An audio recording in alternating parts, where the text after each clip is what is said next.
I watched her walk away without looking back. The woman who once promised she'd love me no matter what, left the moment I lost everything. She said she needed stability. 2 years later, I gave her exactly that. Only this time I was the one in control. If you've ever been dumped, betrayed, or underestimated by someone who thought they were better than you, this story is going to hit hard. So grab your headphones, hit that or like button, and subscribe. Because this is one of those revenge stories where karma doesn't just knock, it kicks the door in. I'll never forget the day Emily walked out of my life. We'd been together for 3 years, through sleepless study nights, through shared bills and dreams we couldn't afford. I was the one cooking cheap dinners, pulling double shifts, believing we were building something real. Emily wasn't just my girlfriend. She was my partner, my best friend. She used to smile and say how love matters more than money. And I believed her with everything I had. But the thing about words? They're cheap. Especially when the bills start piling up. When I lost my job at the marketing firm, it felt like the ground disappeared beneath me. I still remember sitting on the edge of our tiny apartment bed, staring at the termination email. My hands were shaking, my heart pounding. I told Emily that night. I expected a hug, maybe reassurance, but instead she just went quiet. Not angry, just distant. The next few weeks were a blur. Her texts became shorter, her kisses colder. And every time I suggested a walk or movie night, she had an excuse. Too tired, too busy, too stressed. Then one night she looked me dead in the eyes and said, "I just can't do this anymore, Alex. I need stability. You're a great guy, but I can't build a future like this." That word, "one of stabilities," hit me like a knife. A month later, I saw her Instagram story. Emily smiling on the hood of a luxury car, her hand resting on the arm of a guy named Ryan, a real estate agent with designer shoes and a success mindset. The caption said, "Finally found my peace." My peace shattered. I didn't eat for days. I replayed every memory, every promise she'd made. I wasn't angry at first, just broken. But pain has a funny way of transforming you. One night, sitting alone in that dim apartment, I realized something. Nobody was coming to save me. Not Emily, not friends, not luck. It was me, or nothing. I wiped my face, opened my old laptop, and started working. I'd had an idea for an app months ago, something that could help. Freelancers find short-term gigs more easily. I never finished it because I didn't think I was ready. Now I had nothing to lose. Days turned into weeks. Weeks into months. I lived on coffee and determination. I freelanced by day, coded by night, failed, tweaked, tried again. There were nights I cried out of frustration, nights when I wanted to quit. But then I'd picture Emily's face smiling next to that car, and I'd whisper to myself, "Not yet." 2 years later, that little app wasn't so little anymore. It had thousands of users. Then investors came knocking. I incorporated, expanded, and suddenly, I was the CEO of my own company. I moved to a new city, new apartment, new life. I wasn't that heartbroken boy anymore. I was someone people noticed. But even with all the success, I didn't post much online. I stayed quiet, let my work speak.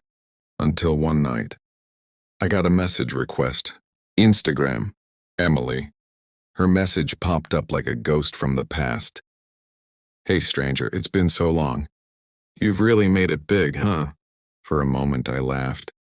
Not out of joy, out of disbelief. I clicked her profile. She looked the same, maybe even better. But her captions were different now. No more vacations, no more designer bags. Ryan wasn't in a single photo. Curiosity got me. So I replied, "Hey Emily, it's been a while." She was quick. Too quick. We chatted. She dropped hints about how life hasn't been easy lately. that Ryan wasn't who she thought he was. And then she said it. I really miss the old days, when it was just you and me. I smiled to myself. Oh, Emily. A week later, she suggested we meet, just to catch up. I agreed. But this time I picked the place. The most expensive rooftop restaurant in the city. Reservations only. Dress code enforced. The kind of place where the menu doesn't even show prices. When I arrived, she was already there. Hair perfect, perfume heavy. Smile rehearsed. Alec, she said, standing to hug me. You look amazing. I smiled. So do you. We sat. She ordered wine before I even opened my mouth. The conversation was polite at first, but as the night went on, she started digging. So how's life treating you? I saw your company on the news. You're like famous now. You must be doing really well for yourself. Her eyes sparkled, not with affection but calculation. Then came the line I was waiting for. You know, Alex, I made a mistake leaving you. I thought I wanted security, but what I really wanted was someone who cared. I guess I just didn't realize what I had. Her voice cracked just enough to sound sincere, but her eyes betrayed her. I leaned back, smiled softly, and said, Don't worry, Emily, we all make mistakes. She smiled, relieved. Thought she had me. The waiter dropped the bill. She reached for her purse, pretending to be polite. I waved her off. No worries. I've got it. Then I excused myself to take a business call. I walked out, but I didn't come back. Before leaving, I'd placed a small folded note under the bill. When Emily opened it, it read, Don't worry about the bill. Ryan's covering it. He works for me now. Her face must have gone pale, because Ryan, her shiny new upgrade, did work for me. He joined my company 6 months earlier. Great salesman. Terrible taste in women. I walked down that rooftop stairway with a calm I hadn't felt in years. My phone buzzed minutes later. Emily calling. Again and again.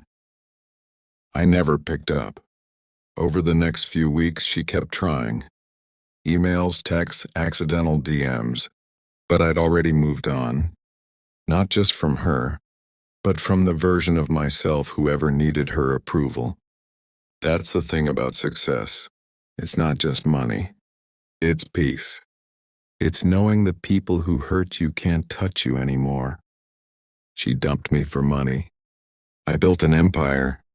She came crawling back. And now the man she left me for works for me. Sometimes the best revenge isn't anger or chaos. It's walking away while they realize you were the prize all along. At the end of the day, this isn't just a story about betrayal. It's about growth. About refusing to let heartbreak define you and turning pain into power. Because real revenge, it's not proving them wrong. It's proving yourself right. If this story gave you chills, smash that like button and tell me in the comments, what's your favorite example of karma doing its job? And don't forget to subscribe for more stories where heartbreak turns into victory. Because trust me, we've got plenty more sweet revenge coming your way.